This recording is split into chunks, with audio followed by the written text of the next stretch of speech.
Doping é o uso de uma substância proibida para melhorar o desempenho em um esporte competitivo. Atletas usam dietas especiais e complementos para aumentar sua força e resistência desde a Grécia Antiga. Nos anos 20, ficou claro que era necessário um controle sobre o uso dessas drogas. Em 1928, a Associação Internacional de Federações de Atletismo, principal órgão regulador do mundo esportivo, foi a primeira federação internacional a banir o doping, mas as restrições não tiveram efeito sem uma forma de teste, que só se popularizou nos anos 70.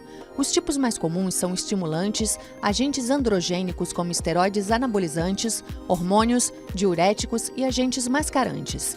O abuso de esteroides anabolizantes ficou famoso durante as Olimpíadas de Seul, em 1988, quando o velocista canadense Ben Johnson teve um teste positivo. Esse foi o primeiro grande caso de doping nos Jogos Olímpicos. Na década de 90, métodos mais amplos de teste levaram a uma grande queda nesses casos. Mas o doping sanguíneo marcou uma nova tendência preocupante. É quase indetectável e aumenta a capacidade do sangue de transportar oxigênio, aumentando a resistência e o desempenho. A Agência Mundial Antidoping foi criada em 99 após o escândalo de doping na Volta da França, no ano anterior. O ciclista americano Lance Armstrong é um dos casos mais famosos.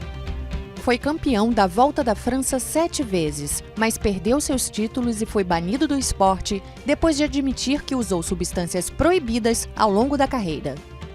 Em novembro de 2015, a Rússia foi banida das competições internacionais depois que uma comissão independente da agência antidoping encontrou evidências de doping institucionalizado.